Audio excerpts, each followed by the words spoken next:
Good morning, New Creation, and thank you for the incredible opportunity to be able to minister to you on this second Sunday of the new year. Can you believe it already? We are flying through the beginning of the year, and here we are able to just sit around and to take some time out in these unusual circumstances that are forced on us in so many ways by things that are right out of our control. And we have the opportunity today to be able to just come together and to hear the word of God. It's an unusual start to the new year, isn't it? Here I am in my office and my study in Port Elizabeth. You're gathering all over Johannesburg and others that are gathering with us around the world into this online service. And we're almost becoming used to this. We're becoming used to the stop-start nature of lockdowns, of our circumstances being determined for us, and we're beginning to develop this new rhythm in this new normal. Not sure that many of us even anticipated that the beginning of this year was going to be as strange as it is. Maybe many of us hoped that it would be very different and that coming out of 2020, we'd be able to put much of this behind us and get back to something of the normality of what we were used to prior to 2020, but that's clearly not the case. And in fact, if anything, things seem to be getting more and more of a challenge at the beginning of 2021. So as I speak to you today, the question that I have been really just pondering myself and working through myself is essentially based on a statement that we've used so often in Church of the Nations over many years. And it goes something like this. The way you exit is the way that you enter. The way you exit something is the way that you enter the next thing. And in my pastoral experience, I came to see that people who left churches on a bad footing and trashed relationships would actually enter into a new season not in any different way to that. And so they would pick up immediately that there were problems in the new church that they'd gone to and so forth. Obviously, the opposite is also true. If we finish on a high, it's likely that we're going to enter into a new season on a high as well. And so I want to talk to you a little this morning about how we exited 2020 and how we are entering 2021. And I want to frame it around 4 different scenarios in Scripture that I have really been thinking through, and to couch it in a kind of question, because it's in these 4 scenarios that this question is very common. And the question is basically framed like this: what do you see? What do you see? And to go one step deeper than that, the question would simply be, what do you really see? What are you really seeing? As you have exited 2020 and you've entered 2021, what are you seeing? And what are you really seeing? And hopefully by the end of these 4 little episodes in Scripture that I want to share with you in the time available, we're going to be having some opportunity to kind of think through and evaluate how we really do see what is in God's heart for us in this coming year. So let me kick off by taking you straight away into Matthew chapter 8 and from verse 23 to 27. You know the story very well. I'm not going to refer to these actual passages as in reading them. You can go and read them for yourself, but the stories are very familiar. It's the story of the disciples in the boat with Jesus, caught in a storm midway through their journey across to the other side. It's that story that we can quote well, but sometimes in our familiarity, we miss some of the very deep truths that the story teaches us. Now, bear in mind, I'm speaking about exiting 2020, entering 2021, and the question being asked is this: as I come into 2021, what do I really see?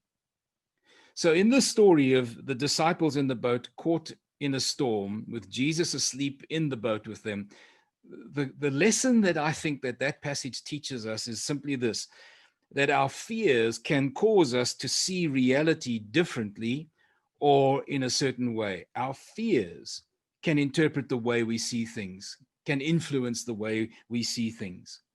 Here's the story about these disciples. They set out to cross over Galilee as Jesus had ordered them to do in verse 18. And everything is going smoothly. It's going according to their strengths and their sweet spot. Because remember, many of these disciples were seasoned and experienced boatsmen. They knew how to deal with storms. They knew how to deal with stuff that maybe came up unawares. They were seasoned, experienced seamen. But the key to the story is in verse 24. It says in Matthew chapter 8 and verse 24, without warning, a furious storm came up. So here are these experienced people who are not averse to change, who are not averse to storms, who are not averse to the kind of challenges that life presents to them. They can roll with the punches, as it were. But what they were not prepared for was, without warning, something that they'd never experienced before. And the furious nature of the storm catches them totally unawares. I find myself finding a lot of pity for these disciples. The speed, the timing, and the totally unexpected change in the circumstances that they now face has caught them by surprise. So no amount of training, no amount of preparation, or any other coping mechanism could change their view of the prevailing conditions. The storm was furious and Jesus was asleep. Can you imagine being confronted with that? This massive storm. We've never had anything like this before. None of our experience teaches us how to cope with this. None of our journey thus far and our skill and our gifting and our coping mechanisms help us to be able to make sense of what's going on. And the one person that we feel we should be able to turn to is completely unperturbed. He's fast asleep in the boat with us. Fear can cause us to read the situation in a very different manner to how we might otherwise see and judge things normally. When we're overwhelmed with fear, anxiety, concern, when those very real emotions grip our hearts, they can so often interpret how we see and judge things that we might not normally have succumbed to. We might have had a much better way of being able to read these things if it wasn't for the fact that we were paralyzed with fear, or certainly anxious about what we're seeing and experiencing around about us. What they needed to understand, and what we need to understand today as we embark on this new 2021 journey, is that Jesus being asleep in the boat wasn't because he was not concerned, but in verse 18, he'd assured them, we will cross to the other side. That's what he'd said to them. Go ahead, get into the boat, let's get across to the other side. So in Jesus's mind, there was no doubt at all about the destination being reached. That much was secure. The extreme nature of their changed circumstances and the unusual that they were experiencing right now caused them to forget who was with them and what he had said. In that moment of terrifying panic, they forgot that he had said to them before they set out on this journey, we will get to the other side. We will get to the other side. For them, the how wasn't certain, but the that should have been. The method of getting there wasn't certain, but Jesus' promise that we would get to the other side was absolutely certain. That's why he was asleep. He wasn't panicked by this. As we move into 2021, maybe the increased second wave figures that we're seeing, the compromise on the international scale, the concerns about when vaccines might be available or should not be available, whether we should or shouldn't have them, are all causing fear, a different kind of fear to what we even experienced in 2021. We need to remind ourselves this morning that as we look at that reality, Jesus has said to us, we will get to the other side.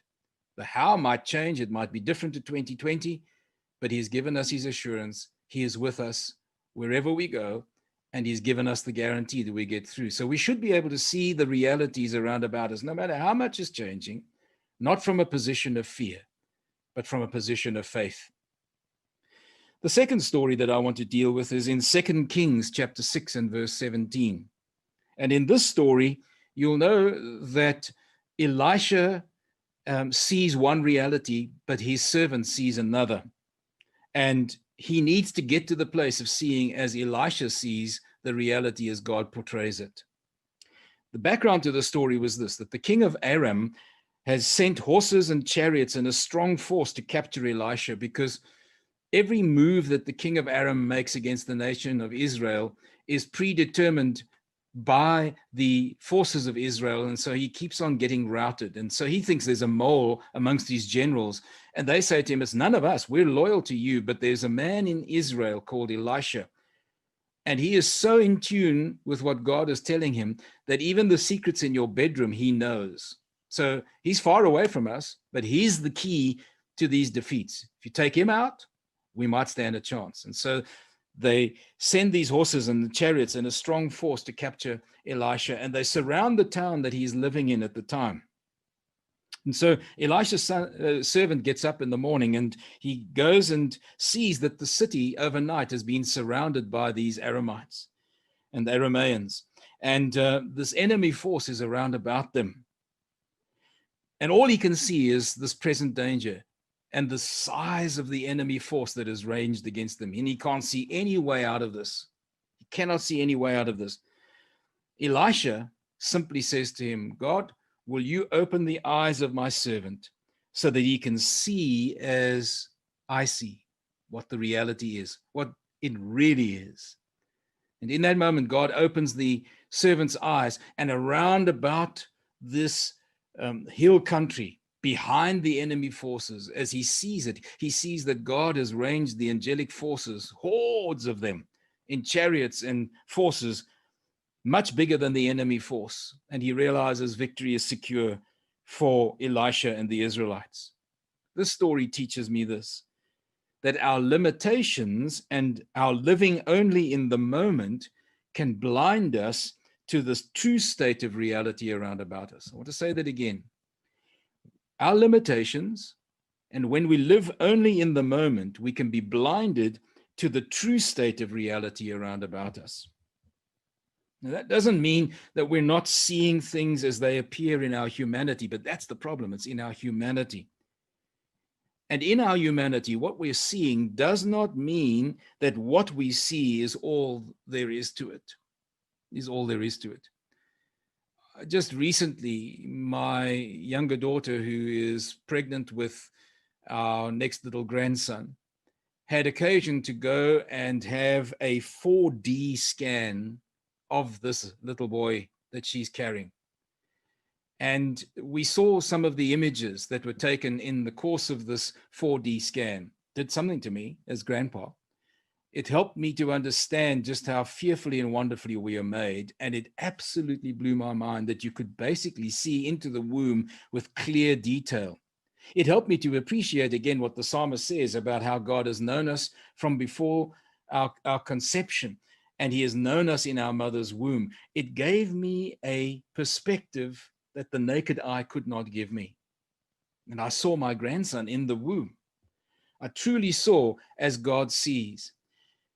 My flesh eye cannot see and experience what that scan was able to reveal through its technology and its development and its ability to be able to penetrate beyond what my natural senses can see. And it gave me a perspective that completely changed the way that I understand my little grandson right now as he's growing.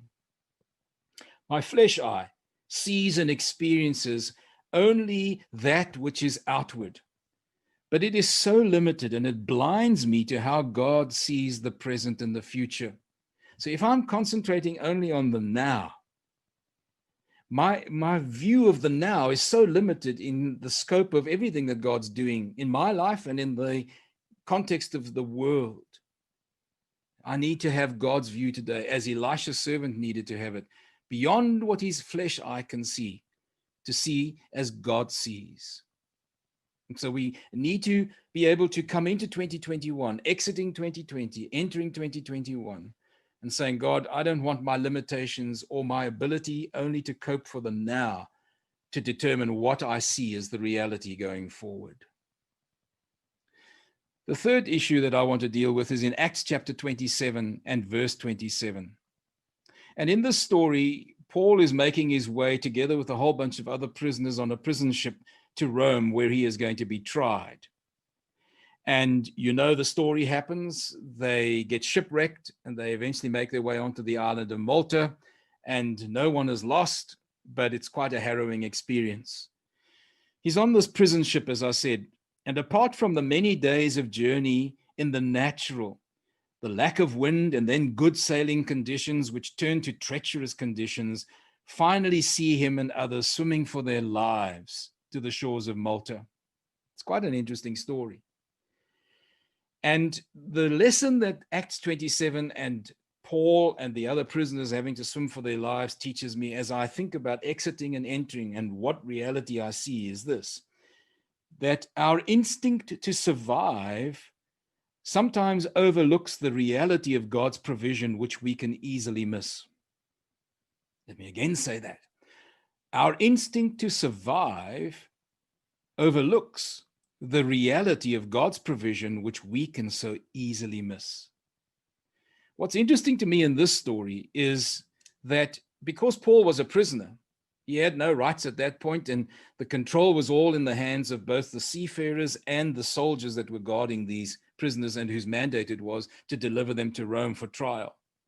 So they made the decisions. Paul couldn't make any kind of decision as to how his life was being affected at that time. The control was taken away from him, much like many of us feel at the moment, where the control of the decisions and stuff that happens to our lives is not in our hands right now. We're in the hands of government officials, of medical scientists, of those who are developing ways to cope with this vaccine and putting in limitations or relaxing them as and how the whole COVID spread is experienced and manifest.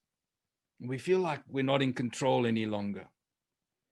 And so at this point, Paul, because he's got no control, has to go along with what has been decided by the soldiers and the sailors. And they decide, because there's some favorable conditions, we'll sail. Paul sails under pressure and under the decisions that are made by those in authority. And these people did not take the unfavorable conditions into account. And as a result of that, because of the decisions that those in authority made, everybody suffered. They were in temporary situations where temporary solutions were hiding even bigger dangers. And the instinct to survive and do everything that they could do to do so, and a little bit more focus on what was going on around about them, had they had the time or the control to do that, would have revealed that God had gone ahead of them already. That's the important thing about this story. In a place where there's no control over what's happening to me, others are making decisions, their decisions have an impact on my life, and sometimes the decisions are made not with the wisest of intentions or not with the best of planning involved and so forth, yet I'm caught up in that. And so I get caught up in the spirit of that. And every one of us, to some measure, then gets to the place where we say it's sink or swim. And my instinct to survive can sometimes overwhelm me. And I resort to the things that the pressures of this world or those in control are determining will happen for me. And sometimes I can overlook the fact that God has already gone ahead of me and made provision for the very things that I'm still to encounter. What was happening? Well, when the ship breaks up, as it does, they discover that they're actually close to the shore. So some of those that can actually swim are close enough to be able to swim their way to safety on the island of Malta. When they get onto the shore, they're favorably received by the residents and officials. They're not chased away. They're not seen to be these undesirables. They're well received and fed and made warm. Even the broken ship itself actually provided planks as flotation devices, so that out of the smashing of their security comes God's rescue. Sometimes our instinct to survive overwhelms us, and we grab hold of the very things that seem to be the most likely ways of coping with what's going on around about us. And in that instinct to survive, where it's me for myself, when I've got no control, let me grab some control. Even that causes me to lose focus on what God is doing around me and what he's already providing for me for that life in abundance that he's promised that I will live in. Then the final story that I want to just share with you briefly is Jeremiah chapter 1 and verse 11 and the following few verses. God calls Jeremiah as a prophet to Israel when the nation is at a very low ebb, societally, economically, all sorts of spiritual dynamics are going on, and the nation is at a low ebb. And throughout the book, Jeremiah is asked by God on regular occasions, so Jeremiah, what do you really see now? What do you see? And in some occasions, as he answers, he gets it right. In other occasions, he simply repeats what he's seeing. God says to him, yes, you're seeing that, but you're not really seeing beyond this. So what are you missing? What are you not seeing? What is it that's missing here, Jeremiah? Again, the subtext is, what do you really see? Though in picture form, Jeremiah is accurate in what he describes, he misses the deeper things. And so Jeremiah's experience of God, this is what I see when God asks, what do you see? It teaches me this, that our desire to glorify God determines what reality we really see. My desire to glorify God will determine what reality I see. Others around Jeremiah who wanted to be in the king's good books would go on to prophesy totally opposite scenarios to what Jeremiah was saying. Yet Jeremiah gets God's commendation in all of this. There's hordes of people saying the same kind of things in the prophetic tradition, and they're all lining up with each other, and they're all seemingly saying the same thing. And yet out here is the individual voice of Jeremiah, who's simply saying a totally opposite thing. Can't have been easy for him. And yet God says, it's Jeremiah who's got my ear. It's Jeremiah who's got my word, not all of these hordes running around prophesying. What Jeremiah sees is not always seen or appreciated by others who are not as concerned about why they do what they do as is Jeremiah. Jeremiah's whole life is given to glorifying God, and he's as concerned about what he says as to what he does. And he teaches me in this, that God teaches the secrets and shares the secrets of his heart and his intentions and his plans with those whose desire to glorify God will determine the reality that they see. So as we come into 2021, and as you embrace whatever the normality and the new normal of 2021 is going to be, as individuals and as a church, the question that I want to ask is basically twofold. Number one, how have you exited? Have you exited frustrated? Have you exited angry? Have you exited confused? Have you exited fearful? Is that how you've come through from 2020? Because if it is, those are the very same things that you're going to take in by way of emotion and dynamic into 2021. Yet God is saying to us this morning, it's a new year. Now, yes, we were just transitioned over 24 hours from the end of December to the beginning of January. So in some respects, it's not even something brand new, but there is a significance into 2021. And God doesn't want us to live in that frustration and that anger and that confusion and fear. He wants us to enter 2021 with a different set of emotions altogether. So can I remind you again of what it is that he wants us to embrace today and the pitfalls that he wants us to avoid? Firstly, he's spoken to us this morning and warned us that our fears can cause us to see reality differently to how he sees it, our fears. So in place of fear, we need to ask God this morning for confidence and for faith. He's taught us this morning that our limitations and living only in the moment can blind us to the true state of reality around about us. And we need to ask God then, as a counteractive to that living in the moment and our limitations, to say, God, give us a broader perspective. Help us to see our lives in the context of everything that you're doing for us at the moment and in our past and in our future, and help us to have that faith to trust you today. He's taught us this morning that our instinct to survive can overlook the reality of God's provision, which we can so easily miss.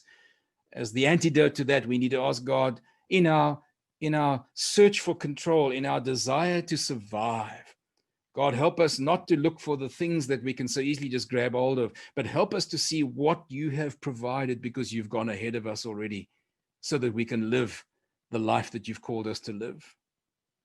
And then he's taught us finally that our desire to glorify God will determine what reality we see. That's straightforward, isn't it? We need to ask God today to help us to be the people who inspire others, because the one overriding thing about our lives, the one overriding quality of our lives, is that we have a desire to glorify God. And in doing that, in living our lives for one purpose only, to glorify him, the reality that we see is the reality that he sees, and we can live according to that. So I bless you today as you embark on this new journey for a new year. May we be the people who avoid the pitfalls and yet live in the place of that faith, boldness, courage, inspiring leadership to a community that desperately looks for an alternative to the narrative that the world offers. And may you be blessed abundantly in your walk with the Father in this coming year. And God bless you. Thank you, Keith.